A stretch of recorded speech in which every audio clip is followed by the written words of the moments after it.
Tikulandireni omvera athu nonse kulikonse kumwe muli kuchokera mzigawo zonse zinayi za mdziko lino.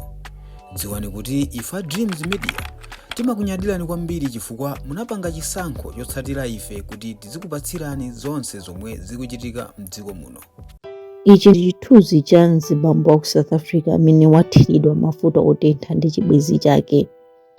Mzibambo dzina lake ndi Moshe ndipo iye ndi msilikali ndithu wa ku South Africa. Komano amapanga chibwenzi ndi mtsikana wina dzina lake Dola. Ubwenzi wake ndonena kuti amakhala nyumba imodzi. Sanapanga ukwati komano akukhala ngati boyfriend and girlfriend nyumbamo. Komanso zikumveka kunena kuti Dola iyi ali ndi ana anachoka kwawo koma kupita ku nyumba kwa Moshe limodzi ndi ana ake. Okay, so Dola sagwira ntchito. Amene amasamala pa khomo china chilichonse ndani ndi abambowa. Ndezi kumveka kunena kuti Dola anagwira chani mameseji osonyeza kuti abambowa kuyankhulitsana ndi akazi ena. Basi tu Friday Dola ali ku kitchen akusenda batatas apanga chipisi ndipo amene anayamba kufunsana chani nkhanizo. Basi tali mkati muja it's alleged to kuti Dola anatenga mafuta otentha amene kuti akazingira chipisi aja nokutani ndikwathira amunawa. Okay, so amunawa anakuwa ndithu mpaka natengedwa ku chipatala. Mene kuja ndithu apya zosakhala bwino zithu zambiri sineke mu video momwe foto ndikupa kuti achusa. Koma ndithu mukafuna kuziona mukhoza kupita page wanga mukazipeza zambiri. Lino abambo atatu ku chipatala anapita ku polisi kuti akapange ripoti za nkhani. Atafika umene kuja akudabwa apolisi amuzoti first makufuna ninuyo chifukwa bwenzi lanu linabwera kuno ndikunena kuti pa 5 December munammenya coffee komanso mamuphiza ndi mfuti yako ntchito komanso wanena kuti inuyo mumamugona momukakamiza.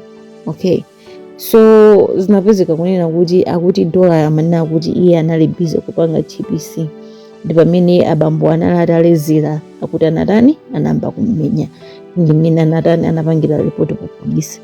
Ndi apolisi ananena kuti it's alleged kunena kuti apolisi ananena kuti ife tikufuna inuyo, ife timanga inuyo komanso timanga abwenzi lanuyo. Ndi pomuteteza nzawoyo kusina kuti ndi wa army kuti akamangidwa naiso ntchito yake ikhoza kutha anangomuzoti bwererani muzipita kuti mupite ku nyumba mutsegule mlandu yakutsegula mlandu inu muuzapo nazo ntchito izi. Komano akufamily kwa Nyamatayi ndamene akuona kuti iyayi apa chilungamo chiyende ngati madzi chifukwa chonena kuti m'bale wawoyi wapsa ndithu 3rd degree burns. Okay, wapsa wina paliponse pomwe Dola adonawa akuyenda yanda vyanda ngati kuti sanarani ngati kuti sanamoche mwamunayi. Ndi pamene twazibala akamba kugawa zithunzi komanso kugawa nkhani kunena kuti chonde pangane post ndithu m'bale wathu kuti atani mlandu wake ukhale ngati kuti chilungamo chioneke mtsikanayi basi kuti amangidwe. Ndi nkhani zake za abambowa mwamwayi abambowa ndithu ali moyo sanalani sanavulani. Nde izizi zingonesanso kunena kuti azimuna ambiri akhala apangidwa nkhanza no wanda sapita ku polisi ukanena foti anthu samatenga ngati sazitenga za serious. I'm telling you now anakhala kuti ndi mzimayi amene wautchedwa wamunayi kalekale bwenzi ali munende kalekale waonekeranso mwenaso ku khoti.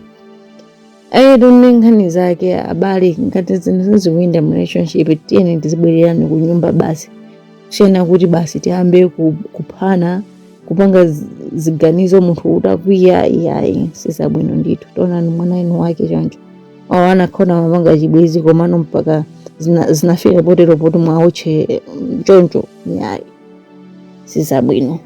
Ndi nkhani zake iloyo mukhale ndi tsiku lopambana. I will see you in the next one. Bye.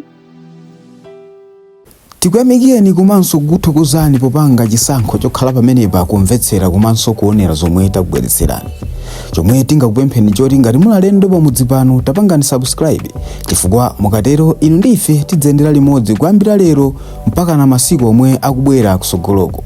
Timabweratu ndi nkhani zochokera ngodya zonse zinayi za mdziko lino kotero kuti inu simukuyenera kuti mukhale kunja kwa nkhani zimenezi. Tapangani subscribe, like, comment komanso share kuti tikhale limodzi mu ulendo umenewu.